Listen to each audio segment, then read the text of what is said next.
Another important concept भैया जिसकी organic में बार बार जरूरत पड़ने वाली है, we are coming to the topic of hydrogen bonding. Hydrogen आबंधन के बारे में पढ़ा जाए भैया। देखिए, हाइड्रोजन जब बहुत ज़्यादा इलेक्ट्रोनेगेटिव एलिमेंट, हाइड्रोजन जब क्या हो, वेरी इलेक्ट्रोनेगेटिव एलिमेंट, ऐसा इलेक्ट्रोनेगेटिव एलिमेंट जो कि काफ़ी ज़्यादा है, हाई इलेक्ट्रोनेगेटिव एलिमेंट के साथ में जुड़ रहा है,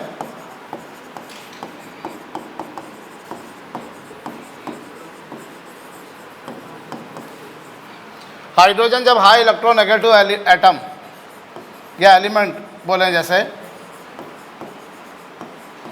जैसे कौन, जैसे कि नाइट्रोजन, जैसे कि फ्लोरीन, जैसे कि ऑक्सीजन, ये तीन, इन तीन के अलावा कोई चौथा नहीं, ध्यान रखना, ये तीन ही है बस। जब हाइड्रोजन बहुत ज़्यादा इलेक्ट्रोनेगेटिव एलिमेंट ऑक्सीजन के साथ या नाइट्रोजन के साथ या फ्लोरीन के साथ जुड़ा हो, समझो बेटा, when hydrogen is attached directly with high electronegative element like fluorine और ऑक्सीजन, और तो उस स्थिति में क्या होता है, हाइड्रोजन पर कंसिडरेबल अमाउंट में, हाइड्रोजन पर कंसिडरेबल अमाउंट में पार्शियल पॉजिटिव और दूसरे एलिमेंट पर पार्शियल नेगेटिव चार्ज आ जाएगा। हाइड्रोजन पर कंसिडरेबल अमाउंट में पॉजिटिव और दूसरे एटम पर कंसिडरेबल नेगेटिव, हाइड्रोजन पर कंसिडरेबल अमाउंट में पॉजिटिव और दूसरे एटम पर कंसिडरेबल अमाउंट में नेगेटिव चार्ज आ जाएगा। बोलो। और इस तरीके से क्या होगा, ऐसे मॉलिक्यूल्स एक दूसरे के साथ में एसोसिएशन बताएंगे। क्या बताएंगे, मेरे कहने का आशय तात्पर्य अर्थ क्या है बताता हूँ थोड़ी देर में। पर हाइड्रोजन जब ऑक्सीजन से जुड़ा हो, नाइट्रोजन से जुड़ा हो या फ्लोरीन से जुड़ा हो, जब बहुत ज़्यादा इलेक्ट्रोनेगेटिव एटम से जुड़ा हो, तो हाइड्रोजन पर कंसिडरेबल अमाउंट में पॉजिटिव चार्ज आएगा, दूसरे एटम पर कंसिडरेबल अमाउंट में नेगेटिव चार्ज आएगा, and such molecules will associate with each other because of some force which we commonly call as hydrogen bond, and phenomenon is termed as hydrogen bonding। ठीक है, इसकी definition वगैरह नहीं लिखा रहा मैं, अभी तुम देखोगे समझ में आता जाएगा, नोट इट डाउन।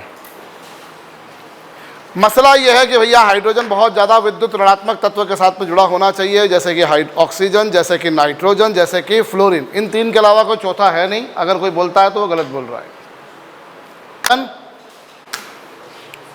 हाइड्रोजन पर कंसिडरेबल अमाउंट में पॉजिटिव और दूसरे एटम पर कंसिडरेबल अमाउंट में नेगेटिव चार्ज आएगा। बोलो।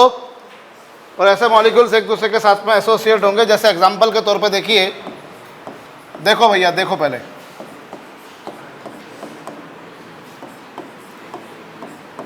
और बोर्ड पर जो लिख रहा हूँ उस पर देखना हो। हाँ, मेरी तरफ भी देखोगे तो मैं पसीने में बिल्कुल एकदम नहाया हुआ हूँ, तो इसलिए इधर देखना तुम। हाँ, समझ गए मेरे कहने का मतलब।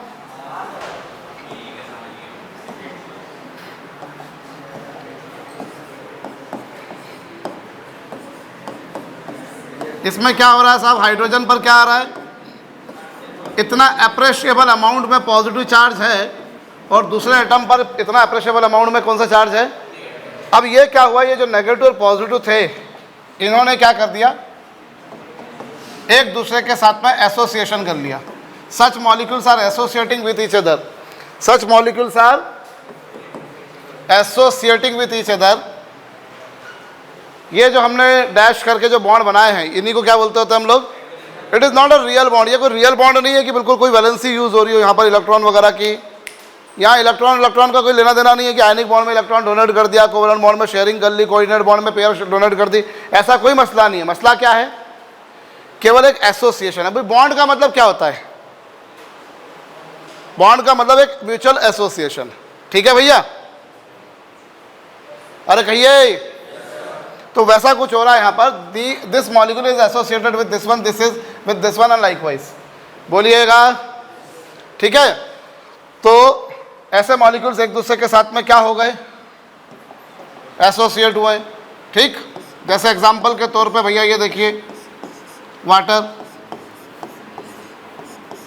के, वाटर के मॉलिक्यूल के बारे में बात करी जाए।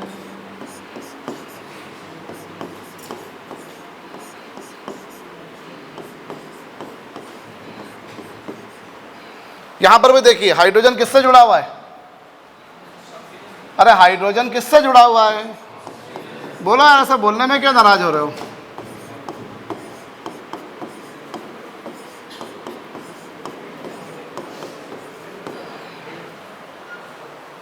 खासा पॉजिटिव खासा नेगेटिव चार्ज है, तो ऐसे मॉलिक्यूल्स एक दूसरे के साथ में क्या करते हैं, इस बॉन्ड को हम हाइड्रोजन बॉन्ड को हम डैश से रिप्रेजेंट करते हैं भैया, ठीक है। ये कोई रियल बॉन्ड नहीं है। Again I repeat, in this kind of bond formation no electron has been utilise, neither it is covalent nor it is ionic nor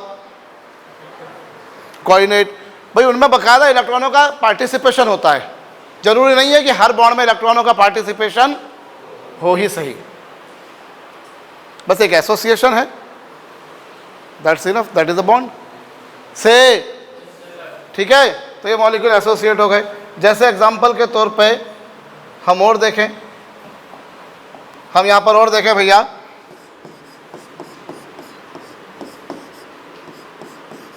ये अमोनिया के मॉलिक्यूल्स,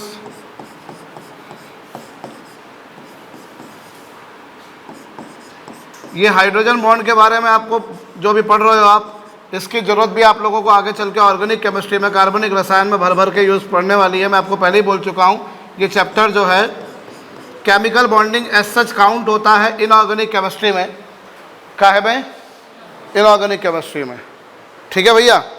पर इसमें कुछ कॉन्सेप्ट्स तुमको ऐसे पढ़ने को मिल रहे हैं जो तुमको आगे चल के ऑर्गेनिक में भी यूज़ में आएंगे, जैसे हाइड्रोजन बॉन्डिंग ऑर्गेनिक में यूज़ में आता है, ठीक है। कल हम लोगों ने जो वो डायपोल मूवमेंट वगैरह के ऑर्डर वगैरह के बारे में बात करी थी, वो भी आता है। एनीवेज, ऐथे केड़ा चार्ज हैगा, ये पॉजिटिव है भाई, ये नेगेटिव है, ये पॉजिटिव है, ये नेगेटिव है, ये पॉजिटिव है, ये नेगेटिव है, ये पॉजिटिव है, ये, और ऐसे मॉलिक्यूल्स एक दूसरे के साथ में क्या हो गए, क्या हो गए सर, एसोसिएट हो गए।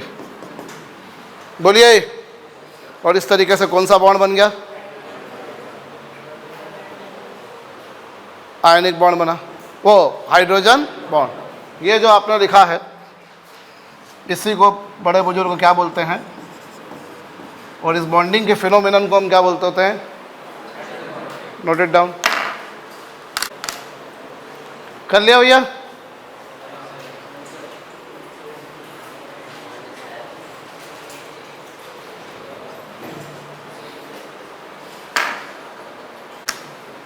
जी, तो ये कोवेलेंट बॉन्ड समझ में आया क्या भैया, बोलिए।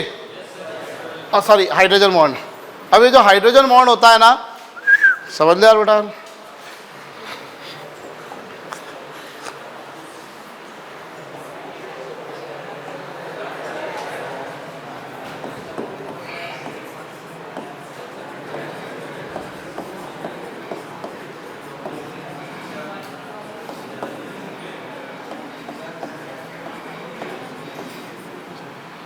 जो हाइड्रोजन बॉन्ड होता है ये भी दो तरह का होता है भैया हमारे पास है। एक inter molecular hydrogen bond. Inter molecular hydrogen bond क्या होता है, जब हाइड्रोजन बॉन्ड दो डिफरेंट मॉलिक्यूल्स के बीच में बने। दो डिफरेंट मतलब जैसे ये एक HF का मॉलिक्यूल है, ये एक HF का है। तुम बोलो सर दोनों ही तो HF के, बात मानी मैंने, दोनों HF के मॉलिक्यूल है। हम केमिकली डिफरेंट नहीं बोल रहे, हम फिजिकली डिफरेंट बोल रहे हैं कि एक अलग मॉलिक्यूल और एक अलग molecule.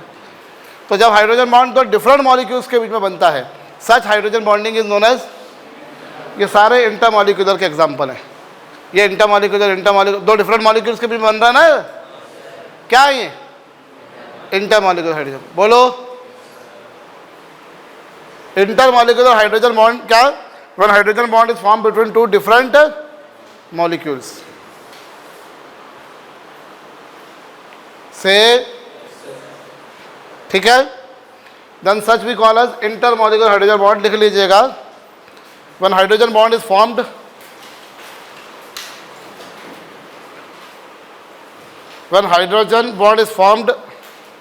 between atoms of two different molecules,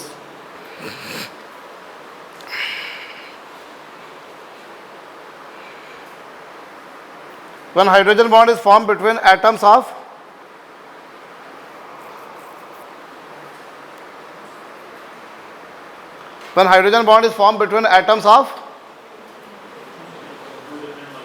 two different molecules. When hydrogen bond is formed between atoms of different molecules, then it is known as intermolecular hydrogen bond.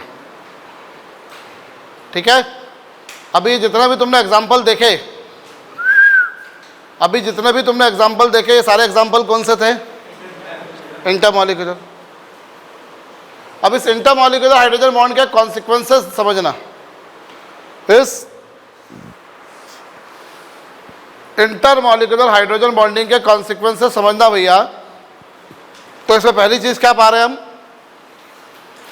Intermolecular hydrogen bonding के कारण बहुत सारे छोटे छोटे molecule associate होकर एक बड़ा, एक जाइंट मॉलिक्यूल बनाते हैं भैया। इंटरमॉलिक्यूलर हाइड्रोजन बॉन्डिंग के कारण बहुत सारे छोटे छोटे मॉलिक्यूल जुड़कर एक बहुत बड़ा अर्थात एक जाइंट मॉलिक्यूल बनाते हैं। और क्या होता है इस कारण से बॉइलिंग पॉइंट हमें जितना मिलना चाहिए उससे क्या मिलता है, ज़्यादा बड़ा मॉलिक्यूल बन जाएगा। एक जनरलाइज फैक्ट बता रहा हूँ, larger the molecule larger is the boiling point. एक जनरलाइज फैक्ट है ये। जितना बड़ा मॉलिक्यूल होता है बॉइलिंग पॉइंट क्या होता है। तो इंटरमॉलिक्यूलर हाइड्रोजन बॉन्डिंग के कारण क्या होता है, so many molecules, small molecules associate with each other to give us a big molecule, giant molecule, and this boiling point is more than the expected value. इसी कारण आप देखो वाटर कितने हल्के हल्के एटम्स है उसमें, हाइड्रोजन हल्का सा बिल्कुल, ऑक्सीजन हल्का सा बिल्कुल, हाइड्रोजन और ऑक्सीजन से मिलकर बना वाटर, फिर भी वाटर का बॉइलिंग पॉइंट कितना है 100 डिग्री सेल्सियस। बहुत होता है, बहुत सारे लिक्विड इससे पहले उबल जाते हैं। अल्कोहल इससे पहले उबल जाता है, 80 डिग्री सेल्सियस पर उबल जाता है अल्कोहल। पानी पी के जाओगे स्मेल नहीं आएगी, अल्कोहल पी के जाओगे स्मेल आएगी, क्योंकि अल्कोहल ज़्यादा वोलेटाइल है। ऊपर से तुम खा के चिकन, तुमने चिली चिकन निपटाया हुआ साथ में, तो डकार मार रहे हो तुम, तो स्मेल आई जाएगी, है ना भैया। वाटर में बहुत हल्के हल्के एटम्स हैं, फिर भी वाटर का बॉइलिंग पॉइंट बहुत ज़्यादा है। अगर अपन सोचे तो लगता है कि यार ये भगवान ने जो दुनिया बनाई है ये कितना लॉजिकली बनाई है, कितनी सिस्टमेटिकली बनाई है भैया। पानी जो है वो मतलब तुम सोचो अगर पानी का बॉइलिंग पॉइंट कम होता तो क्या स्थिति बनती है अपनी, है। पानी उड़ जाता, पानी के बगैर हमारा एग्जिस्टेंस नहीं था। और पानी में अगर कुछ आकर मिल जाए तो उसका बॉइलिंग पॉइंट उल्टा और बढ़ जाता है। हमने पढ़ा है भैया, याद दिला दूं, मैं किसी जमाने में सॉल्यूशन चैप्टर पढ़ाया था मैंने, ठीक है। Raoult's law, vaporization, vapour pressure कम हो जाएगा, बॉइलिंग पॉइंट बढ़ जाएगा, elevation in boiling point, ebullioscopy, कभी याद हो पिछले जन्म में तुमने पढ़ा था, याद है। चलो ठीक, हाँ जी। तो वाटर, अगर ये जो है वाटर में इतने हल्के एटम्स है फिर भी वाटर का बॉइलिंग पॉइंट बहुत ज़्यादा है। पानी जो है तुम सोचो, पानी में हल्के एटम्स है पर पानी बहुत भारी लिक्विड है। पानी में तेल मिलाओगे तेल तैरेगा उसके ऊपर। पानी जो है भैया बहुत भारी लिक्विड है या नहीं है भैया। जब जहाँ कहीं त्रासदी आती है भी, जैसे हिमाचल वगैरह में फिर बादल बादल फटे हैं अभी, उत्तराखंड में केदारनाथ में कुछ समय पहले हुआ ही था, है ना भैया। तो जब वो पानी बहता है तो अभी दिल्ली में बाढ़ आई हुई थी अच्छी तरीके से, तो वो अरविंद केजरीवाल के बहुत मीम्स चल रहे थे, हम दिल्ली में 36 क्या बनाएंगे, झीलें बनाएंगे हम दिल्ली में, हर जगह जगह झीलें होंगी। 36 जगह हमने वो पॉइंट आउट करें जहाँ पर झीलें बनने वाली, 36 है 136, तो सब जगह पानी भरा पड़ा है। देखो बोले ये देखो आप दिल्ली में अरविंद केजरीवाल की बात जो है वो हो गई पूरी, सब जगह झीलें बनी पड़ी हैं बोला। और वो एक और बीम चल रहा है, वो एक बिजली का बोर्ड है ऐसा ही, तो वो जो सॉकेट होती है ना उसमें से भी क्या हो रहा है, पानी निकल के आ रहा है। तो बोला साहब आप बिजली के साथ भी पानी भी फ्री, वो है। और वो भी ऐसा ही है, वो भी पागल ही बहुत बड़ा यार। वो क्या मोदी को बोलता है अनपढ़ अनपढ़ अनपढ़, और कई बातें उसकी देखो तो लगता है उसकी अनपढ़ वाली बातें उसकी यार बहुत। वो मतलब कुछ भी हो जाएगा तो वो किसका, पहले जैसे दिल्ली में वो हो जाता था ना, वहाँ पे जो एयर क्वालिटी ख़राब होती थी तो उसके लिए हमेशा किसको ब्लेम करता था वो, पंजाब और हरियाणा को। अब पंजाब में भी उनकी गवर्नमेंट आ गई तो अब पंजाब को ब्लेम करना बंद कर दिया, अब हरियाणा को ब्लेम करता है। अभी भी वो दिल्ली में बाढ़ आई तो बोले हरियाणा वालों ने बाढ़ लाई है हमारे यहाँ पर। वो एक्चुअली एक हथिनी कुंड करके वो है जगह है जहाँ पे पानी का स्टोरेज वगैरह होता है, तो वहाँ से पानी बोले हरियाणा वालों ने छोड़ दिया, इससे दिल्ली में सब जगह क्या भर गया है। तो बोले मोदी करवा रहा हमारा जानबूझ के, मोदी दिल्ली वालों को पसंद नहीं करता है। तो एनीवेज तो अभी हम देखें भैया वाटर का बॉइलिंग पॉइंट क्या है, ज़्यादा है। जितने भी हैं ये आप देखोगे, अभी जब आप नाइट्रोजन फैमिली को देखेंगे अमरप्रीत, तो जब इस नाइट्रोजन फैमिली में NH3, PH3, AsH3, SbH3, इनको जब तुम देखोगे तो जैसे जैसे नीचे आते हो वैसे वैसे मॉलिक्यूलर वेट बढ़ता है। मैं क्या कहना चाह रहा हूँ समझना, हालांकि अभी मैं टॉपिक से थोड़ा सा भटकूंगा, बट फिर भी ये अमोनिया, ये फॉस्फीन, ये आर्सीन, ये एंटीमीन, ये बिस्मिथीन, ये जैसे जैसे नीचे आते हैं वैसे वैसे मॉलिक्यूलर साइज बढ़ता है, मॉलिक्यूलर वेट बढ़ता है, सो boiling point is also increase. Boiling point बढ़ता है तो अमोनिया का बॉइलिंग पॉइंट क्या होगा? अमोनिया का बॉइलिंग पॉइंट क्या होगा? सबसे कम। और इसका बॉइलिंग पॉइंट क्या होगा? जबकि मालूम है क्या होता है, ये नहीं मिलता, ये सही है, ये सही है, ये सही है, ये सही है, लेकिन सबसे ज़्यादा मालूम है किसका मिलता है? अमोनिया। अमोनिया का बॉइलिंग पॉइंट सबसे कम होना चाहिए था, पर अमोनिया का बॉइलिंग पॉइंट सबसे ज़्यादा मिला। अमोनिया का बॉइलिंग पॉइंट सबसे ज़्यादा मिलेगा, समझे भैया? क्योंकि अमोनिया में हाइड्रोजन बॉन्डिंग होती है, बाकी में हाइड्रोजन बॉन्डिंग नहीं होती। ऐसे ही हम ऑक्सीजन फैमिली में भी देखेंगे, तो ऑक्सीजन फैमिली में भी ऐसे नीचे जाने पर बॉइलिंग पॉइंट क्या होना चाहिए? बढ़ना चाहिए। ये देखो H2O का बॉइलिंग पॉइंट कम, फिर H2S का, फिर H2SE का, फिर H2TE का। ये लो, पोलोनियम के बारे में बात नहीं करता क्योंकि वो रेडियो एक्टिव है, तो ऐसा ऑर्डर मिलना चाहिए, पर नहीं मिलता। ये सही है, ये सही है, ये सही है, लेकिन सबसे ज़्यादा किसका मिलता है? वाटर का। इंटरमॉलिक्यूलर हाइड्रोजन बॉन्डिंग के कारण छोटे छोटे tiny molecules associate with each other to give us a giant molecule, so that molecular weight is enhanced to certain very high level, very high value, and it is why boiling point is also more than the expected value. Boiling point भी जितना मिलना चाहिए था उसको ज़्यादा मिल जाएगा। सानू भाई दसो, सबसे ज़्यादा बॉइलिंग पॉइंट क्या करता है? ये बढ़ाता है। कहो अब क्या कह रही हो? बता दिया मैंने आपको। बहुत बहुत धन्यवाद आपका, तहे दिल से, दिल की अंतिम छोर से आपका शुक्रिया। ऐसा तुमने मुझे करना चाहिए ना, तुम्हारा डाउट बताया तो। एनीवेज, तो जैसे जैसे हम नीचे आ रहे हैं वैसे वैसे बॉइलिंग पॉइंट क्या हो रहा है, सॉरी मॉलिक्यूलर वेट क्या हो रहा है, इसके कारण बढ़ रहा है। समझ में आ रही है बात? इंटरमॉलिक्यूलर हाइड्रोजन बॉन्डिंग समझ लिया, डेफिनेशन भी लिखवा दी मैंने मेरे ख्याल से। This because of this hydrogen bonding,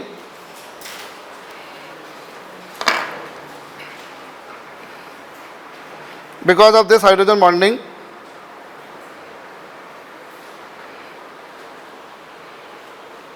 so many small molecules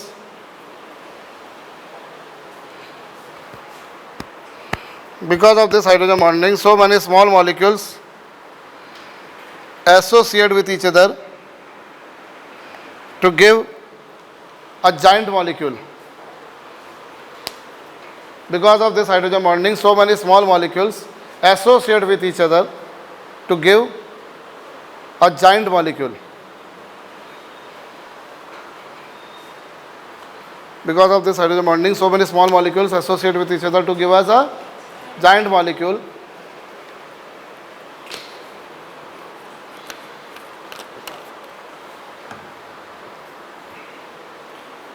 So many small molecules associate with each other to give us a giant molecule, and thus boiling point is increased. Boiling point is increased.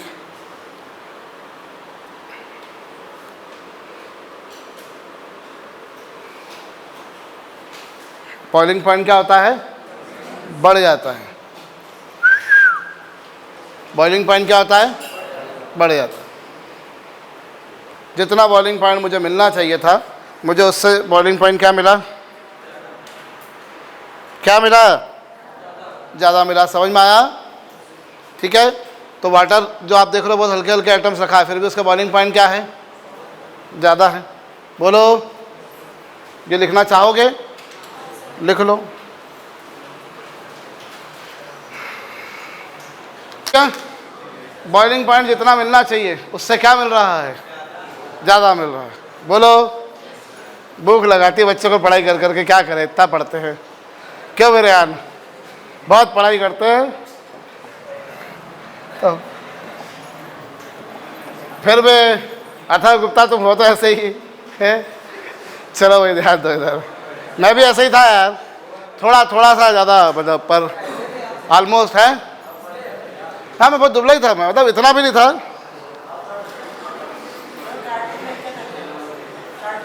नहीं cartoon वार्टून नहीं देखा मैंने। सार्थक जैसा था, पर वो मोटा है थोड़ा सा फिर भी। मेरे वीडियो तुमने देखे हैं ना, 2012, 13, 14 के वीडियोस देखे हैं कैसा हूं मैं। चलो आ जाओ भाई, क्या नाम तुम्हारा? अंश। अरे मतलब इधर देख लो, ध्यान दे लो। हाँ, तो इंटरमॉलिक्यूलर हाइड्रोजन बॉन्डिंग के कारण बॉइलिंग पॉइंट क्या होता है? बढ़ता है। ठीक है, जैसे ये देखो आप, दुनिया का सबसे अच्छा लिक्विड,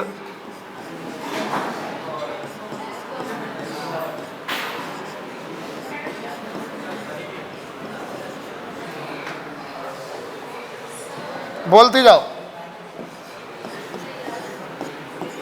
नहीं बोलना। क्या याद आ गया?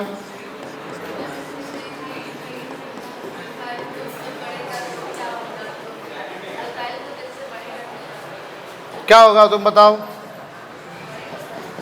है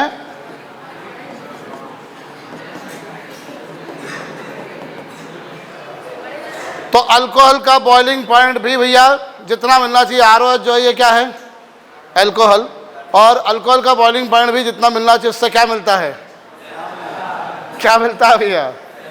ज़्यादा। ठीक है भैया। युवराज, मौलिक की याद आ रही तुम्हारे को? एक वो समय था, आज उतनी भी नहीं।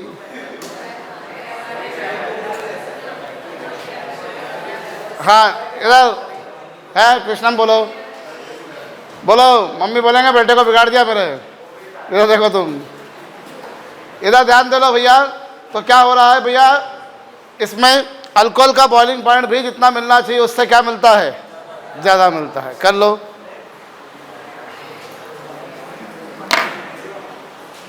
तो इंटरमॉलिक्यूलर हाइड्रोजन बॉन्डिंग के कारण साहब बॉइलिंग पॉइंट जितना मिलना चाहिए उससे क्या मिलता है? ओए, ज़्यादा मिलता है। बोलो, समझ में आई बात? तो इंटरमॉलिक्यूलर हाइड्रोजन बॉन्डिंग के कारण बॉइलिंग पॉइंट बढ़ता है। ठीक, इंटरमॉलिक्यूलर हाइड्रोजन बॉन्डिंग के कारण ही लिक्विड थोड़ा सा विस्कस भी हो जाता है। विस्कस मतलब थोड़ा सा गाढ़ा। विस्कस यानी क्या? थोड़ा सा गाढ़ा लिक्विड हो जाता है, थोड़ा सा थिक लिक्विड हो जाता है। ठीक है, जैसे एक टाइम पर क्वेश्चन बन चुका है कि ग्लिसरॉल, कौन? Glycerol. Why glycerol is a thick liquid? क्या कारण है कि ग्लिसरॉल एक मोटा द्रव है, गाढ़ा द्रव है।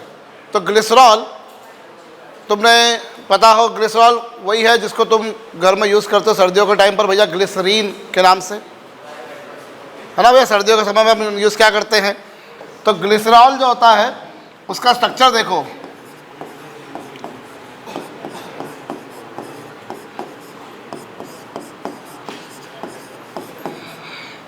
ग्लिसरॉल जो है वो कुछ ऐसा है। इसमें 3 OH ग्रुप हैं, और 3 OH ग्रुप जब हाइड्रोजन बॉन्डिंग करेंगे तो हाइड्रोजन बॉन्ड की स्ट्रेंथ बहुत ज़्यादा आ जाएगी। How many OH group it does have? All of them will make hydrogen bond. तो इस कारण से हाइड्रोजन बॉन्ड की स्ट्रेंथ क्या हो जाएगी? ज़्यादा हो जाएगी। और इसी कारण से बॉइलिंग पॉइंट भी मुझे जितना मिलना चाहिए मुझे उससे क्या मिलेगा? बोलो ना यार। ठीक है, तो ग्लिसरॉल या glycerine is a thick liquid. Why it is so? Because it is consisting of how many OH groups? और 3 OH ग्रुप। आप देख लो यहाँ पर 3 OH ग्रुप ने हाइड्रोजन बॉन्डिंग करी है। अरे कहो ना यार। ठीक है, 3 OH ग्रुप ने हाइड्रोजन बॉन्डिंग करी है, इसीलिए इसका बॉइलिंग पॉइंट जितना मिलना चाहिए उससे क्या मिलता है? ज़्यादा मिलता है। तो लिख लीजिए ग्लिसरॉल या ग्लिसरीन।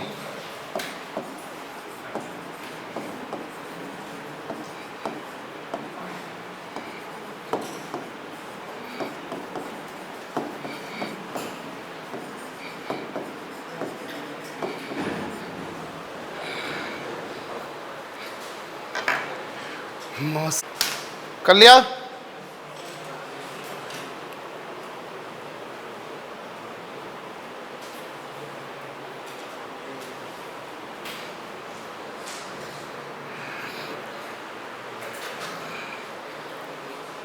हाँ जी। अल्कोहल कैसा कंपाउंड है? वाटर कैसा है? तो क्या कोवलेंट कंपाउंड है, पानी में घुलना चाहिए। कोवलेंट कंपाउंड है, पोलर सॉल्वेंट में नहीं घुलना चाहिए, पर वो घुला। क्यों घुला? क्योंकि वाटर के साथ में क्या कर लेता है। ठीक है, तो इंटरमॉलिक्यूलर हाइड्रोजन बॉन्डिंग के कारण, इंटरमॉलिक्यूलर हाइड्रोजन बॉन्डिंग का एक कॉन्सिक्वेंस क्या देखा तुमने कि इसके कारण बॉइलिंग पॉइंट बढ़ता है, और इसका दूसरा कॉन्सिक्वेंस क्या देखा तुमने? विस्कोसिटी, गाढ़ापन बढ़ता है, थिक बन जाता है लिक्विड। बोलो। और तीसरी चीज क्या देख रहे हो तुम? इसके कारण कई कंपाउंड्स की वाटर में सॉल्युबिलिटी भी आती है। ठीक है, due to this intermolecular hydrogen bonding, due to intermolecular hydrogen bonding many compounds like water are soluble in many compounds like alcohol, sorry, due to intermolecular hydrogen bonding many compounds like alcohol are soluble in water. Due to intermolecular hydrogen bonding many compounds like water alcohol are soluble in water. Alcohol जो है वो पानी में क्या है? Soluble है। समझे? Alcohol क्या है? काहे में सॉल्युबल है? पानी में। कई कंपाउंड्स पानी में क्या है साहब? सॉल्युबल हैं। क्यों सॉल्युबल हैं? क्योंकि वो वाटर के साथ में हाइड्रोजन बॉन्ड बना पा रहे हैं। क्वेश्चन बनता है भैया, alkane and alcohol both are covalent and alkane is not soluble in water but alcohol is soluble in water. क्यों? क्योंकि अल्केन वाटर के साथ में हाइड्रोजन बॉन्ड अल्कोहल बना पाता है। बोलो। तो ये कौन सी बॉन्डिंग थी? इंटरमॉलिक्यूलर हाइड्रोजन बॉन्डिंग, जिसमें दो डिफरेंट मॉलिक्यूल्स के बीच में हाइड्रोजन बॉन्ड बना। बोलो। ठीक है, अगर हाइड्रोजन, ये थी इंटरमॉलिक्यूलर, और दूसरी कौन सी है? इंट्रामॉलिक्यूलर। तो इंट्रामॉलिक्यूलर में क्या होता है?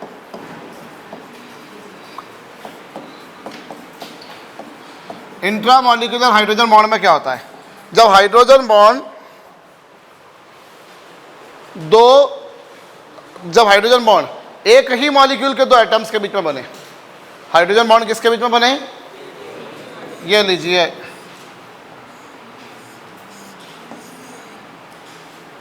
जैसे ये देखिए,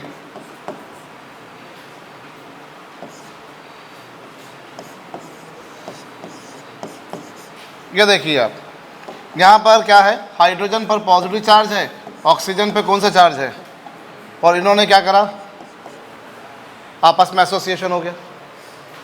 जब हाइड्रोजन बॉन्ड एक ही मॉलिक्यूल के दो एटम्स के बीच में बन जाए, किसके बीच में बन जाए? एक ही मॉलिक्यूल के दो एटम्स के बीच में, तो वो कौन सा हाइड्रोजन बॉन्ड कहलाएगा? अपन जैसे होता है ना भैया, इंट्रा क्लास एक्टिविटी हो रही है, इंट्रा सेक्शन हो रही है, इंट्रा स्कूल हो रही है, तो जब जिसके बारे में बोला उसी के अंदर हो रही है। तो इंट्रा मॉलिक्यूलर मतलब क्या? मॉलिक्यूल के बीच में ही हो गई। तो यहाँ क्या होगा? इंट्रा मॉलिक्यूलर हाइड्रोजन बॉन्डिंग हो रही है। तो इंट्रा मॉलिक्यूलर हाइड्रोजन बॉन्डिंग में क्या हो रहा है? जब हाइड्रोजन बॉन्ड किसके बीच में बने? एक ही मॉलिक्यूल के दो डिफरेंट एटम्स के बीच में। बोलो। ठीक है, जैसे इस कंपाउंड का नाम क्या है? इस कंपाउंड का नाम है आर्थो हाइड्रोक्सी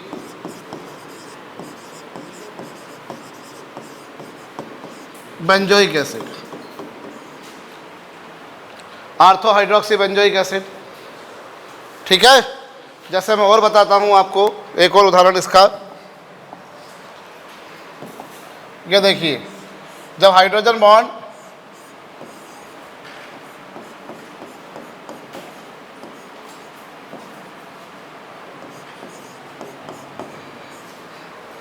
यहां क्या हो रहा है? एथेकेड़ा चार जगह नेगेटिव, तो एथेकेड़ा चार जगह हुई, इनके बीच में क्या हो गया है? ये लो, ये क्या है? इसका नाम क्या रखा है? बड़ आर्थो। ये ओ का मतलब होता है आर्थो। इस ओ को क्या बोला करते हैं हम? ऑर्थो। ठीक है, तो ये ऑर्थो नाइट्रोफिनॉल। जब हाइड्रोजन बॉन्ड एक ही मॉलिक्यूल के दो एटम्स के बीच में हो जाए तो उसे कौन सा बॉन्ड बोलते हैं? Intramolecular hydrogen bond. बोलो। One hydrogen bond is formed between atoms of same molecule, when hydrogen bond is formed between atoms of same molecule. When hydrogen bond is formed between atoms of same molecule, then it is known as intramolecular hydrogen bond. When hydrogen bond is formed between atoms of same molecule.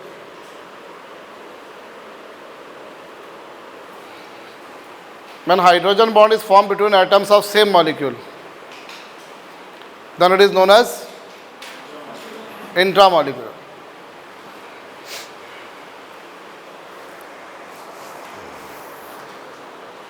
जब hydrogen bond एक ही molecule के दो atoms के बीच हो जाए तो उसे हम क्या कहते हैं? Intramolecular hydrogen bond. जैसे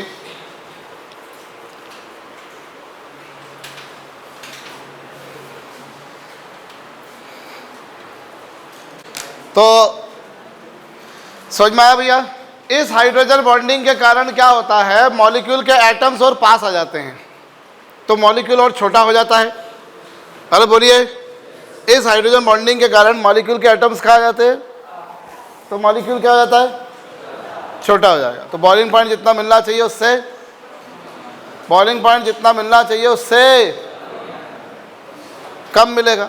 भाई मॉलिक्यूल का साइज बढ़ेगा तो बॉइलिंग पॉइंट बढ़ेगा, मॉलिक्यूल का साइज छोटा होगा तो बॉइलिंग पॉइंट क्या होगा, कम होगा. कहो ना. ड्यू टू दिस बॉन्डिंग, लिखो, due to intramolecular hydrogen bonding, due to intramolecular hydrogen bonding,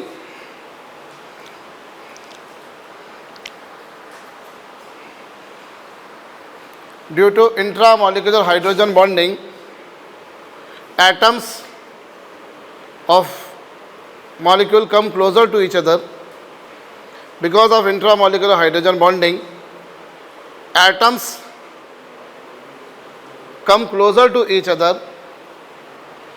Because of intramolecular hydrogen bonding, atoms come closer to each other, so molecule become even more smaller. So molecule becomes even more smaller due to this hydrogen bonding. Atoms of molecule come closer to each other.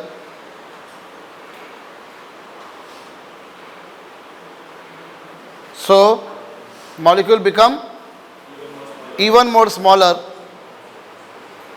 hence boiling point is decreased. Boiling point is decreased. So molecule become even more smaller. Molecule becomes even more smaller, hence boiling point is decreased. तो intramolecular hydrogen bonding के कारण क्या होता है, boiling point क्या होता है, कम होता है. और इंटरमॉलिक्यूलर हाइड्रोजन बॉन्डिंग के कारण क्या होता है, सुनाई नहीं दिया मुझको. इंटरमॉलिक्यूलर के कारण बॉइलिंग पॉइंट बढ़ता है और इंट्रामॉलिक्यूलर के कारण बॉइलिंग पॉइंट क्या होता है, कम होता है. कहो, समझ में आई बात? इंटरमॉलिक्यूलर के कारण बॉइलिंग पॉइंट क्या होता है और इंट्रामॉलिक्यूलर के कारण क्या होता है. आगे सुनो, लिसन. ओए, इंटरमॉलिक्यूलर के कारण बॉइलिंग पॉइंट बढ़ता है, इंट्रामॉलिक्यूलर के कारण बॉइलिंग पॉइंट. अब एक ही कंपाउंड के दो आइसोमर्स बता रहा हूं, गौर करना, आंखें गड़ा लेना. यहां पर एक ही कंपाउंड के दो मॉलिक्यूल्स ले रहा हूं, आइसोमर्स ले रहा हूं मैं.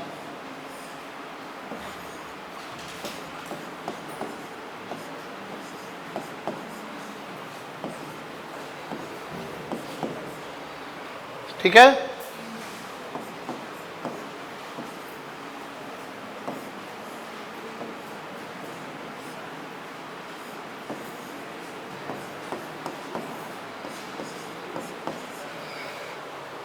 ये जो है, ये जो कंपाउंड है, ये क्या है, ये है पैरा हाइड्रोक्सी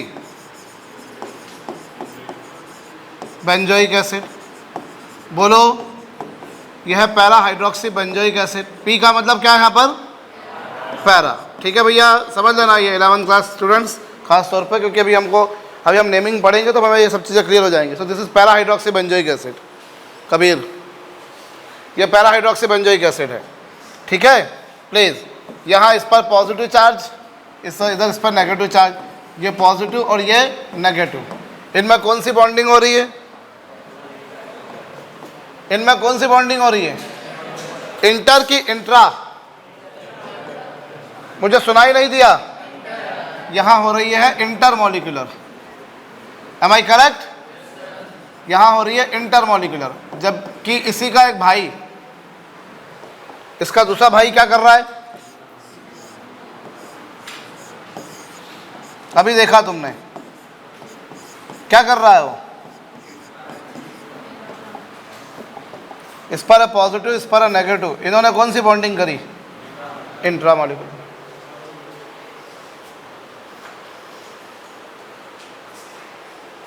बड़ा दिमाग तो तुम दोनों में से किसी का इतना तेज नहीं कि साथ में दो काम कर लोगे। नागवंशी, कबीर, अटेंशन दे लो यार बेटा। ज़्यादा प्यार से बात नहीं करता मैं ज़्यादा प्यार से बात नहीं कर पाता, मेरे साथ दिक्कत है ये, ठीक है? मैं कब रौद्र रूप अपना लेता हूँ मुझे भी नहीं मालूम। हाँ जी, क्या है भैया यहाँ पर?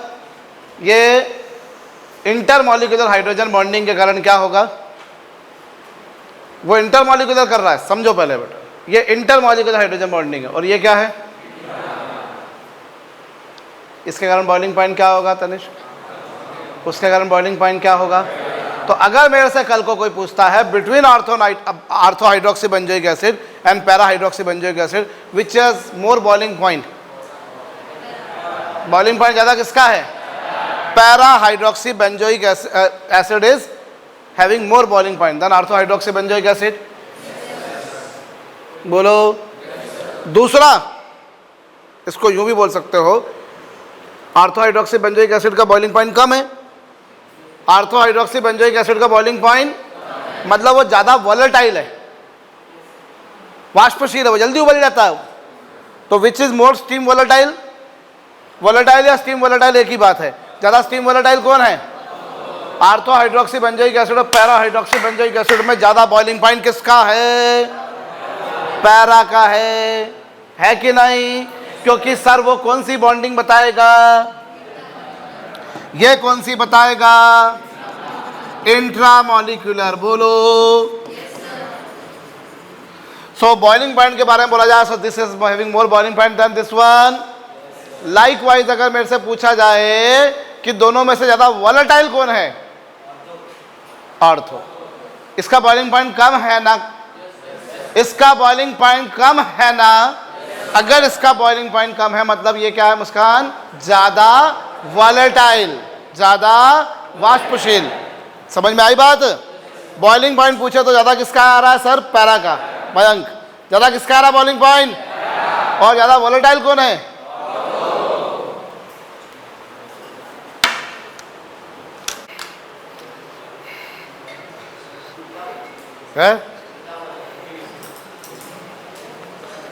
क्या बोलो युवराज?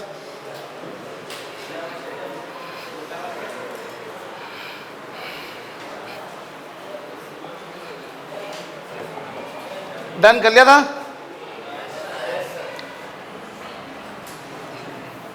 नहीं किया था तो किसी पास पड़ोसी का देख के कर लो।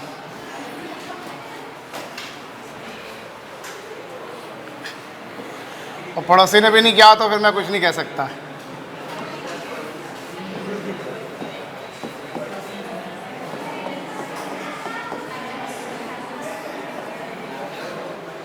तुम्हारे को सारी पंचायत चाहिए है?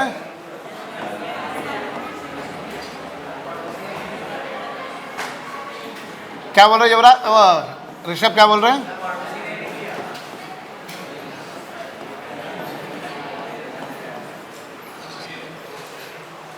यहां देखिए साहब, हाइड्रोजन पर है पॉजिटिव, ऑक्सीजन पर है नेगेटिव। हाइड्रोजन पे पॉजिटिव और ऑक्सीजन पे क्या है? ये कौन सा मॉलिक्यूल है? इसका नाम है पैरा नाइट्रोफिनॉल। बोलो। तो पैरा नाइट्रोफिनॉल के मॉलिक्यूल्स, पैरा नाइट्रोफिनॉल के मॉलिक्यूल्स क्या है भैया? पैरा नाइट्रोफिनॉल के मॉलिक्यूल जो है वो एक दूसरे के साथ में कौन सी बॉन्डिंग कर रहे हैं? इंटरमॉलिक्यूलर कर रहे हैं, है ना? और थोड़ी देर पहले अपन ने इसके भाई को देखा था,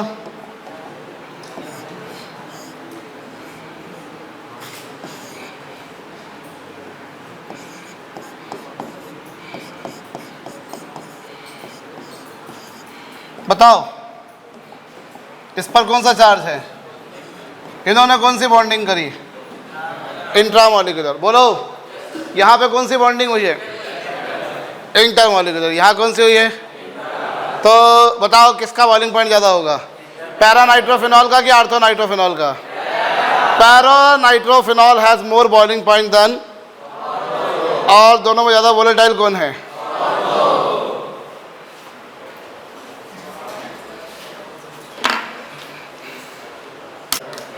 चलो भैया, क्या बोल रहे हो तुम? पैरानाइट्रोफिनॉल और ऑर्थोनाइट्रोफिनॉल में ज़्यादा बॉइलिंग पॉइंट किसका है? Para nitrophenol has more boiling point than ortho nitrophenol. बोलो पैरानाइट्रोफिनॉल का बॉइलिंग पॉइंट ज़्यादा है और ऑर्थोनाइट्रोफिनॉल का बॉइलिंग पॉइंट कम है। ऑर्थोनाइट्रोफिनॉल ज़्यादा वोलेटाइल है, पैरानाइट्रोफिनॉल कम वोलेटाइल है। बोलो तो उसके कारण बॉइलिंग पॉइंट में क्या चेंज आया, इसके कारण बॉइलिंग पॉइंट में क्या चेंज आया? Is it understood? सुनाई नहीं दिया मुझको? सभी को समझ में आ गए? चलो ठीक है। हमने जो भी कुछ पढ़ा है भैया, हमने देखा कि हाइड्रोजन बॉन्डिंग के कारण ही अल्कोहल पानी में सॉल्यूबल है। कई सारे कंपाउंड्स पानी में इसीलिए सॉल्यूबल है, कई सारे कोवलेंट कंपाउंड्स हैं फिर भी वो पानी में सॉल्यूबल हैं। क्यों सॉल्यूबल हैं? क्योंकि वो पानी के साथ में क्या कर लेते हैं? एक क्वेश्चन मना करता है भैया कि ईथर पानी में सॉल्यूबल नहीं होता। ईथर, ईथर कौन? ये देखो, ये अल्कोहल है, ROH। ROH पानी में सॉल्यूबल है। ये कौन है? अल्कोहल। अल्कोहल पानी में सॉल्यूबल है, it is soluble in water. Alcohol पानी में सॉल्यूबल है, लेकिन इसका एक भाई है ईथर, ROR। ठीक है, ये कौन है? ईथर। ये पानी में सॉल्यूबल नहीं है। क्यों नहीं है? क्योंकि अल्कोहल में क्या है रे? ओए, अल्कोहल में हाइड्रोजन किससे जुड़ा हुआ है? ऑक्सीजन से। हाइड्रोजन किससे जुड़ा हुआ है? इसलिए वहां पर हो गया। जबकि मैं बात करता हूं अगर ईथर की, तो ईथर में क्या है? ईथर में ऑक्सीजन से कोई हाइड्रोजन जुड़ा है क्या? बात हाइड्रोजन बॉन्डिंग के लिए हाइड्रोजन का होना जरूरी नहीं है, केवल हाइड्रोजन किससे जुड़ा होना चाहिए? या नाइट्रोजन, ऑक्सीजन, फ्लोरीन, इन तीनों में से किससे जुड़ा होना चाहिए? अल्कोहल में हाइड्रोजन ऑक्सीजन से जुड़ा है तो पानी में सॉल्यूबल है, लेकिन ईथर में हाइड्रोजन ऑक्सीजन से या नाइट्रोजन से, फ्लोरीन से जुड़ा हुआ नहीं है तो पानी में सॉल्यूबल भी नहीं है। ठीक है, ऐसे ढेर सारे कंपाउंड्स हैं जो कोवलेंट है, पर चूंकि उनमें हाइड्रोजन ऑक्सीजन से जुड़ा है, जैसे अल्कोहल। जैसे एग्जाम्पल के तौर पर और बताता हूं, कार्बोक्सिलिक एसिड। कौन? Carboxylic acid. ये लो, कार्बोक्सिलिक एसिड या RCOH, इसमें भी हाइड्रोजन किससे जुड़ा हुआ है? What is this? सुनाई कम पड़ता है मेरे को? Carboxylic acid. कार्बोक्सिलिक एसिड में हाइड्रोजन किससे जुड़ा हुआ है? कार्बोक्सिलिक एसिड में हाइड्रोजन ऑक्सीजन से जुड़ा हुआ है। तो ये भी पानी में क्या है? Why alcohol is soluble in water, जबकि वो एक कोवलेंट कंपाउंड है, क्योंकि साहब वाटर के साथ में हाइड्रोजन बॉन्डिंग कर लेता है। क्या कारण है कि कार्बोक्सिलिक एसिड पानी में सॉल्युबल है जबकि वो कोवलेंट कंपाउंड है? क्योंकि वो पानी के साथ में क्या कर लेता है? क्या कारण है कि अल्कोहल का ही आइसोमर और ईथर में पानी में सॉल्युबल नहीं है? क्योंकि वो वाटर के साथ में हाइड्रोजन बॉन्डिंग, और साथ ही में वो कोवलेंट है। बात केवल हाइड्रोजन बॉन्डिंग की नहीं, या तो वो पोलर हो तो भी पानी में सॉल्युबल हो जाएगा। अब ईथर कोवलेंट है, वो पानी में सॉल्युबल नहीं है। उसी का आइसोमर अल्कोहल पानी में सॉल्युबल है जबकि वो कोवलेंट है, क्योंकि alcohol makes hydrogen bond with water, ether doesn't make so. से लिखो,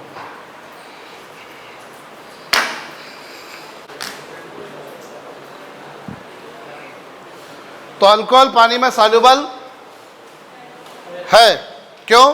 क्योंकि वो पानी के साथ में क्या कर लेता है?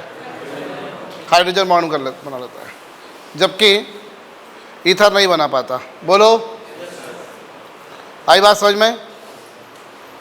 Understood? Well and good.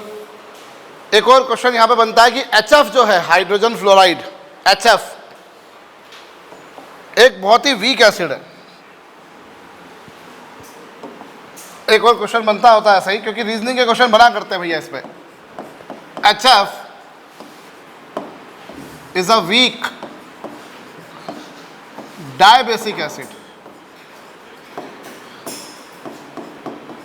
Diabasic acid. While listen, other homologous. कौन से होमोलोगस?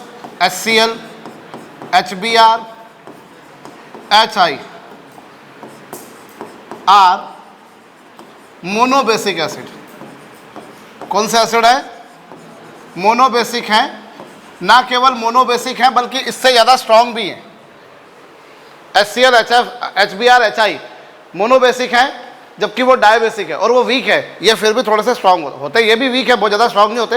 हालांकि HCl स्ट्रांग एसिड में काउंट होता है, HBr इवन मोर स्ट्रांग होता है, HI और भी स्ट्रांग होता है। एसिड एंड बेसिक स्ट्रेंथ के बारे में हम अभी आगे चल के पढ़ेंगे, ठीक है, तो वो हम बाद में बात करेंगे। लेकिन अभी ये समझो कि HF जो है वो एक वीक डायबेसिक एसिड है। HF लिखा भी नहीं जाता कई जगह पर।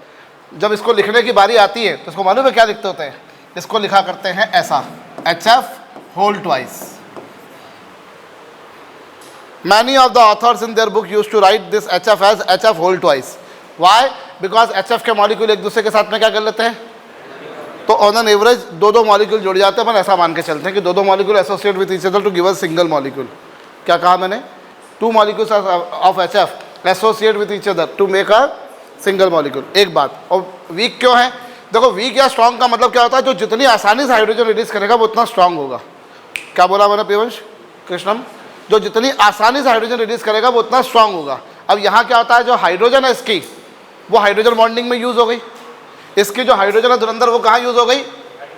हाइड्रोजन बॉन्डिंग में यूज हो गई। So this hydrogen is not easily available to show the acidic nature. ये हाइड्रोजन एसिडिक नेचर शो कराने के लिए हर्षित अवेलेबल नहीं है। बात समझ में आ रही है या नहीं आ रही भैया? HF की हाइड्रोजन, एक तो पहली बात, बहुत सारे मॉलिक्यूल जुड़ गए, एक बड़ा मॉलिक्यूल बना लिया। तो ऑन एन एवरेज अपन मानते हैं कि 2 मॉलिक्यूल जुड़कर एक मॉलिक्यूल बना लिया, इसलिए अपन उसको डाई HF होल ट्वाइस लिख दिया। तो वो डाई बेसिक है। अभी बेसिक क्या होता है वो अपन बाद में पढ़ेंगे। है एसिड, लेकिन एसिड के लिए टर्म क्या यूज़ किया है? बेसिक। बेसिक। तो एक्चुअली एसिड के लिए हम एक टर्म यूज़ करते हैं बेसिसिटी, और बेस के लिए यूज़ करते हैं एसिडिटी। वो अपन पढ़ेंगे, अभी concept of acids and base पढ़ेंगे, ठीक है। बट अभी तो वो HF जो है वो डाई बेसिक है। क्यों डाई बेसिक है? क्योंकि 2 हाइड्रोजन आ गई इसमें। कितने हाइड्रोजन आ गई इसमें? 2 हाइड्रोजन आ गई। और वीक क्यों है? क्योंकि ये हाइड्रोजन कहाँ यूज हो गई? हाइड्रोजन बॉन्डिंग में यूज हो गई। इसलिए वो हाइड्रोजन, अब एसिडिक नेचर बताने के लिए क्या होना चाहिए? हाइड्रोजन रिलीज होना चाहिए। हाइड्रोजन क्या होना चाहिए? अथर्व रिलीज होना चाहिए। अब वो फिशनेबल है ही नहीं, उसको तुम निकाल पाते ही नहीं हो, इसलिए वो क्या बन गया? आयरन वीक बन गया। आई बात समझ में? बोलिए, लिख लीजिए। तो यहाँ हाइड्रोजन बॉन्डिंग हुई, आपको मालूम है, it shows hydrogen bonding. Rest all कोई भी नहीं बताता। नहीं बताते ना? अरे कहते भी तो नहीं हो यार तुम यार।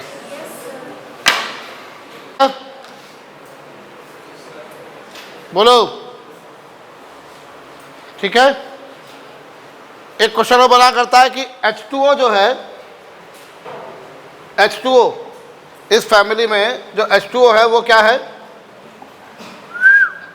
ओए, H2O जो है इस फैमिली में क्या है? लिक्विड है। H2O लिक्विड है, जबकि बाकी तीनों, ये तीनों कौन? ये तीनों क्या हैं? गैस है। H2S, H2Se, H2T, these all are gases. जबकि H2O क्या है? लिक्विड है। क्यों? बॉइलिंग पॉइंट ज़्यादा है। H2O का बॉइलिंग पॉइंट क्या है? तो उसको उबलने में अभी टेम्परेचर ज़्यादा लगाना पड़ेगा, और रूम टेम्परेचर पे इतना टेम्परेचर है नहीं कि वो गैस बन पाए। जबकि बाकी सबके लिए बॉइलिंग पॉइंट क्या है? तो वो गैस बन जाते जल्दी। नहीं आ समझ में?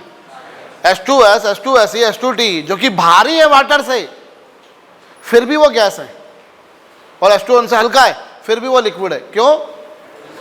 हाइड्रोजन बॉन्डिंग कर लेता है वाटर। क्या कर लेता है वो? हाइड्रोजन बॉन्डिंग कर लेता है।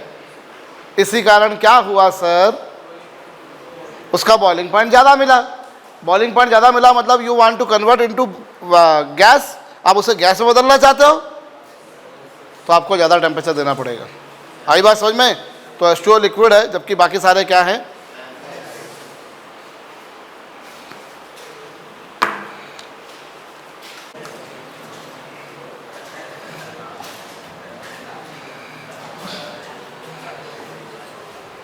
नॉर्मलाइज मैनर में किसी भी सॉलिड को आप पिघालते हो, नॉर्मलाइज मैनर में हम बात करें, हम किसी भी सॉलिड को जब मेल्ट करते हैं, मतलब लिक्विफाई करते हैं, तो वो क्या होता है, लिक्विड फैलता है। वो क्या बोलते हो, सही बोल रहा हूँ मैं गलत बोल रहा हूँ भाई? जब मैं कभी किसी भी सॉलिड को, जैसे आयरन है, लोहा, लोहे को मेल्ट करो तो लिक्विड बनेगा, तो वो फैल जाएगा, वो एक्सपांड हो जाएगा। गलत तो नहीं कह रहा हूँ मैं? आप कोई भी सॉलिड लो, कोई भी सॉलिड लो, एग्जाम्पल के तौर पे आपने एल्यूमिनियम को मेल्ट किया तो वो it will occupy more space after turning into liquid form. Ice ऐसा है जिसको आप पिघालते हो तो पानी बनेगा ऑब्वियसली, और पानी फैलता नहीं है, पानी संकुचित होता है, कंप्रेस होता है, श्रिंक होता है। आइस और पानी में भारी कौन है? पानी भारी है, आइस हल्की है। आइस हल्की है, पानी भारी है। कभी भी बर्फ़ जमाते हैं भैया आइस ट्रे में, तो जब भी बर्फ़ बनना शुरू होती है, आपने गौर कराओ, बर्फ़ हमेशा ऊपर से बनना शुरू होती है। आइस ट्रे में हमने फ्रिज में आइस ट्रे रखी हमने, जैसे भैया, तो जो आइस बनती है वो कहाँ से बनना शुरू होती है? ऊपर से। आप देखो पहले ऊपर पतली सी पपड़ी सी बनती है, एक लेयर बनती है, फिर धीरे धीरे उस लेयर की थिकनेस बढ़ती जाती है, and after some time complete जितना भी पानी था दैट टर्न्स इनटू आइस।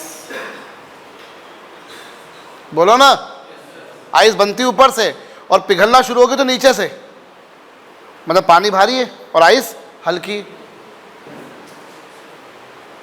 सर्दी के दिनों में जो ठंडे जगह होती हैं वहाँ पर नहरों में, नदियों में, तालाबों में बर्फ़ जम जाती है, लेकिन नीचे एक्वाटिक एनिमल जितने मछलियाँ हैं, जो भी जीव जंतु जो पानी में रहने वाले हैं भैया, वो जिंदा रहते हैं। बर्फ़ बन गई तो फिर तो उनको, वो तो तैर ही नहीं पाएंगे, तो वो तो मर जाएंगे वो। लेकिन नहीं होता ऐसा, क्योंकि वो जो बर्फ़ बनी है वो कहाँ बनी है? ऊपर ऊपर, नीचे अभी भी पानी है। बात समझ में आई कि नहीं आई? तो ऐसा कैसे भाई? जब कब बाकी किसी सॉलिड को आप पिघालो तो वो फैलता है, वो एक्सपांड होता है। हम चैप्टर पढ़ेंगे थर्मल एक्सपांशन, ठीक है? बाकी किसी सॉलिड को पिघालो तो वो फैलता है, लेकिन अगर मैं आइस को पिघालता हूँ तो वो फैलता नहीं है, वो क्या होता है? श्रिंक होता है। वो क्या होता है? क्यों होता है जरा समझना, इधर ध्यान दे लीजिएगा।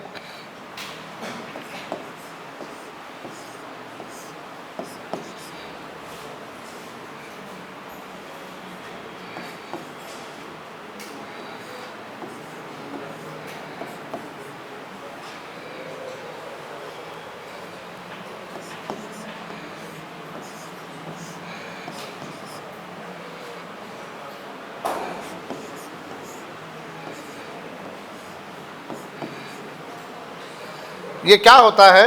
हाइड्रोजन पे कौन सा चार्ज आया है? ऑक्सीजन पे कौन सा आया है? ऑक्सीजन पे कौन सा आया है? ऑक्सीजन पे कौन सा आया है? इस पर, इस पर। तो क्या होता है, गौर कर लीजिएगा, ये आपस में क्या कर लेते हैं? ये आपस में क्या कर लेते हैं? Hydrogen bonding. क्या कर लेते हैं ये? Hydrogen bonding.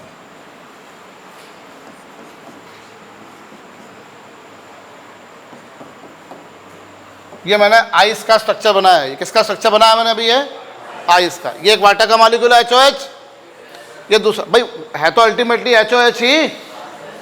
When you bring ice water into solid form, that is, जब आप उससे आइस बना लेते हो तो वो H2O की जगह कुछ और थोड़ी ना हो जाएगा। केमिकल नेचर थोड़ी ना चेंज होता है, फिजिकल नेचर चेंज होता है उसका। तो ये वाटर, ये दूसरा वाटर मॉलिक्यूल, तीसरा, चौथा, पांचवा एंड सो ऑन। बोलो। तो ये जो है आप गौर करिए, ये जो है ये केज स्ट्रक्चर होता है, केज, जाली जैसा केज स्ट्रक्चर है ये। किसमें? आइस में। एक वाटर का मॉलिक्यूल, ओए एक वाटर का मॉलिक्यूल आप देखो कितने हाइड्रोजन बॉन्ड बना पा रहा है, ये भी क्वेश्चन बना करता है। How many hydrogen bond a water molecule can make? कितने बना रहा है? गौर करो, कितने बना रहा है भैया? ये 4 बनाएगा। आप उदाहरण के तौर पे आप देख लो, जैसे यहाँ पर ये वाटर के मॉलिक्यूल, भाई जैसे ये दोनों हाइड्रोजन एक एक बनाएंगे। मैं एक आधा उदाहरण ये ले ही लूँ, चलो मैं यहाँ पर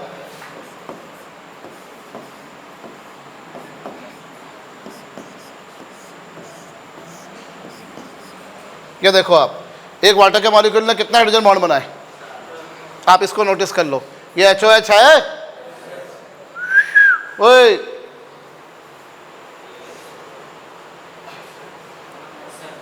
ये HOH है, ये HOH है। आप देख लो एक वाटर का मॉलिक्यूल कितना हाइड्रोजन बॉन्ड बना पा रहा है।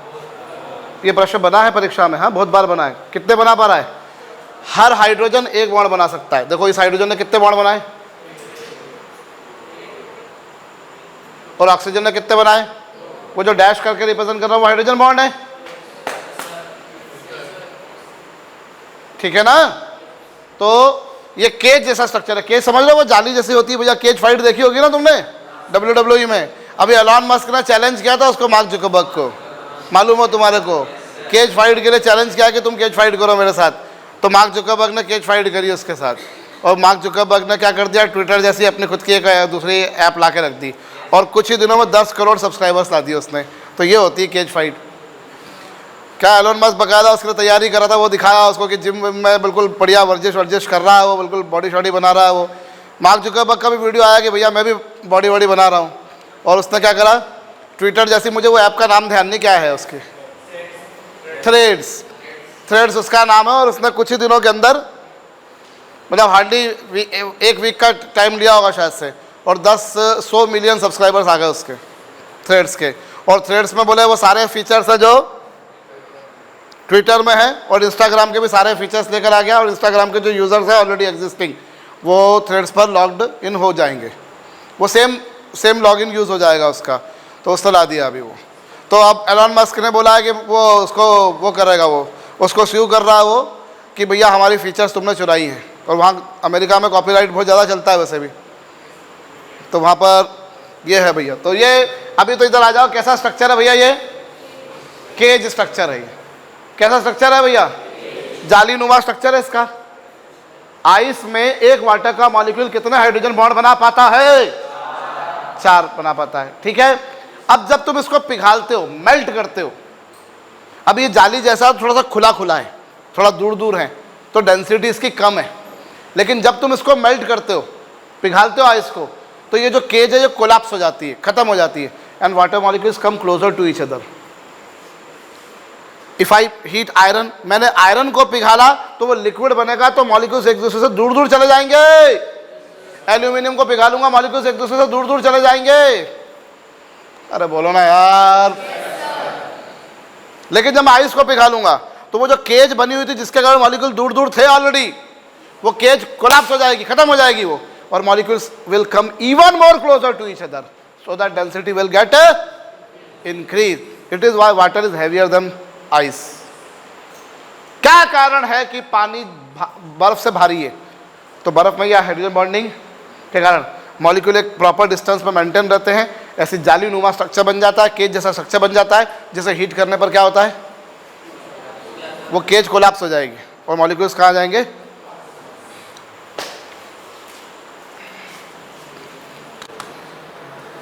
कर लिया। जब आप इसे हीट करते हो, एक वाटर का मॉलिक्यूल कितना हाइड्रोजन बॉन्ड बना रहा है? जब आप इसे हीट करते हो तो क्या कहानी आती है? केज कोलैप्स हो जाती है। Water molecules come closer to each other, so density of water in liquid form is more than that in solid form. बोलो, ठीक है। एक और क्वेश्चन बना करता है भैया कि जैसे अपन ने यहाँ यह देखा था, अपन ने बिल्कुल वैसे ही एक और क्वेश्चन बनता है कि KHF2 एग्जिस्ट करता है। KHF2 क्या करता है? और इसके भाई लोग कौन? KHCl2, KHBr2 और कौन? ये एग्जिस्ट नहीं करते। KHF2 एग्जिस्ट करता है, अरे बोलो ना यार। पर KHCl2, KHBr2 और KHI2 एग्जिस्ट नहीं करते। कारण हाइड्रोजन बॉन्ड बना पाएगा वो, बाकी हाइड्रोजन बॉन्ड बना नहीं पाएंगे। लिख लेना ये, है ना। तो एक्चुअली वो HF होल ट्वाइस होता है ना, वो HF होल ट्वाइस है। अरे है कि नहीं? तो एक हाइड्रोजन हटाकर उसकी जगह के लगा दिया आपने, बाकी HCl whole twice, HBr whole twice, HI whole twice, ये नहीं होते। समझ में आ रही बात या नहीं आ रही भैया? एक्चुअली HF को HF लिखा नहीं जाता। HF को लिखने का तरीका क्या होता है, या फिर इसको कैसे लिखते हो, या तो HF होल ट्वाइस करके लिखते हो या फिर कैसे लिखते हो, H2O2, H2F2। तो हाइड्रोजन हटाकर आप उसकी जगह फ्लोरीन और पोटेशियम लगा रहे हो। बोलो ना यार।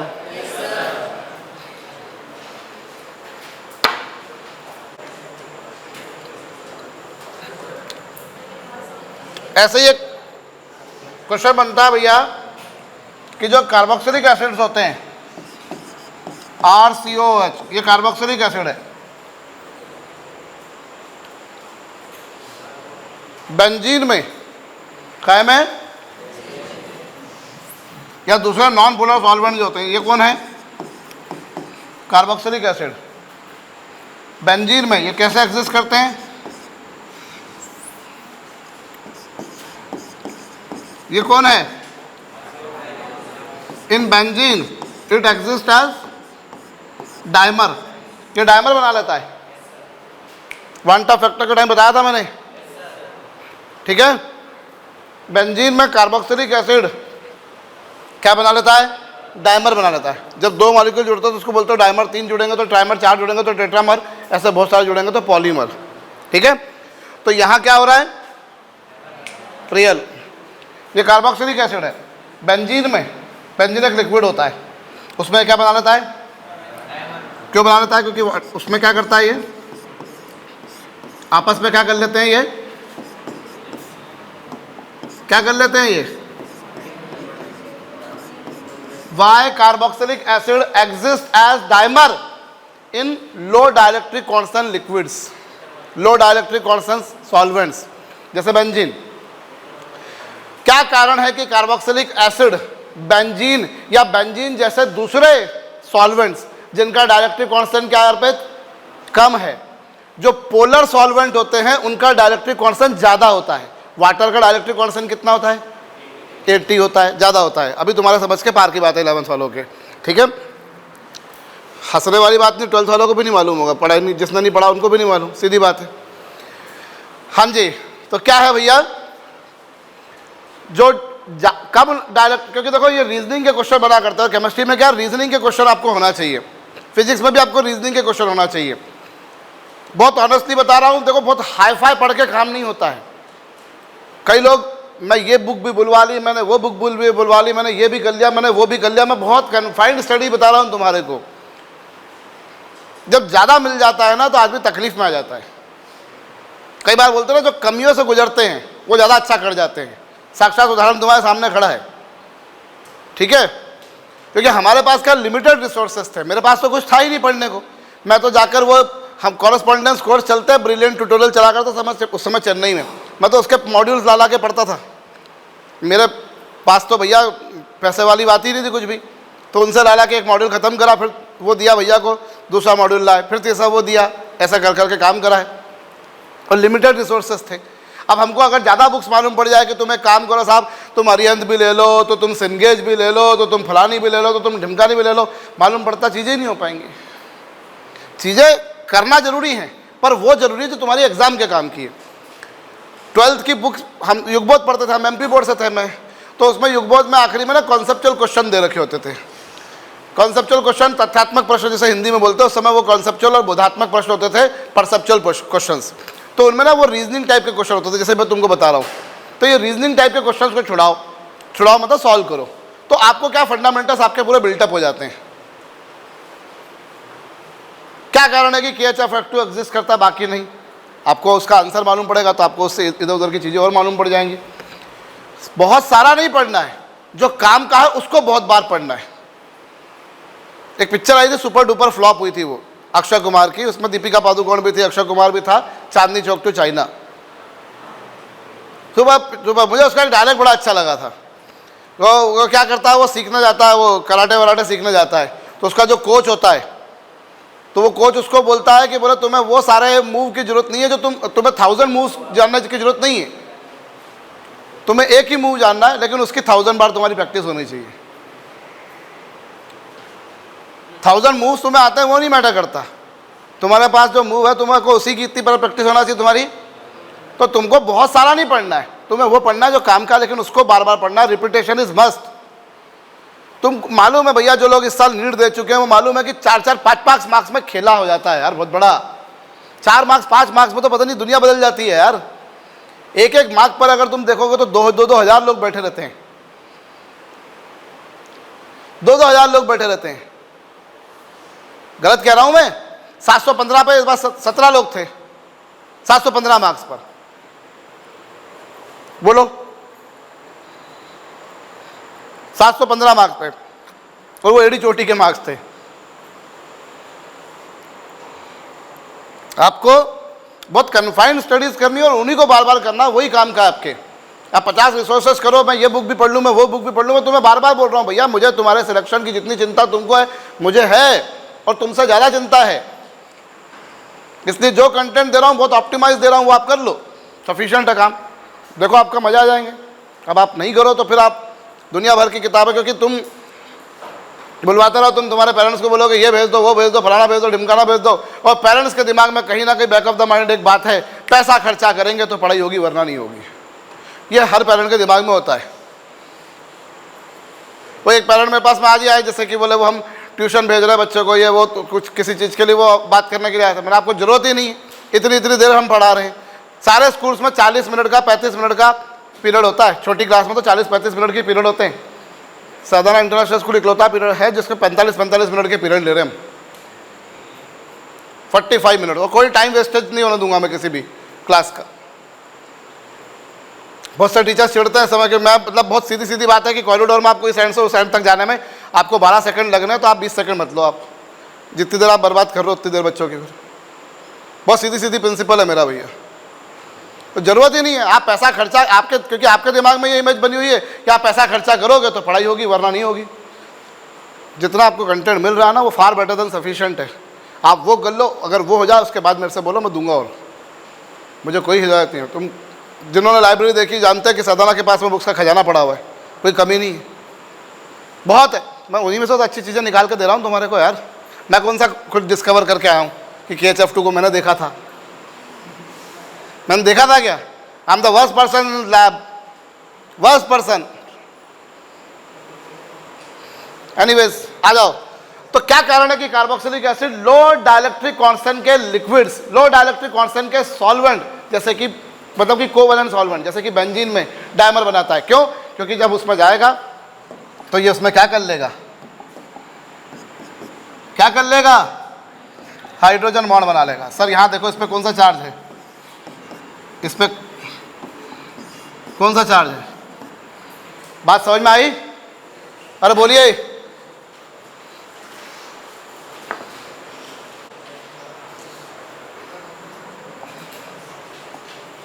और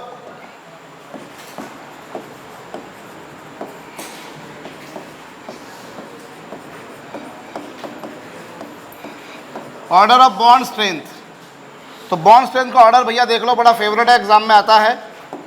सबसे स्ट्रांग बॉन्ड कौन सा है? आयनिक। आयनिक से वीक कौन सा है?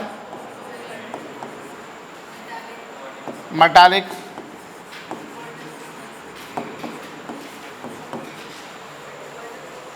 हाइड्रोजन बॉन्ड, ठीक है। और फिर इसके बाद में कौन सा?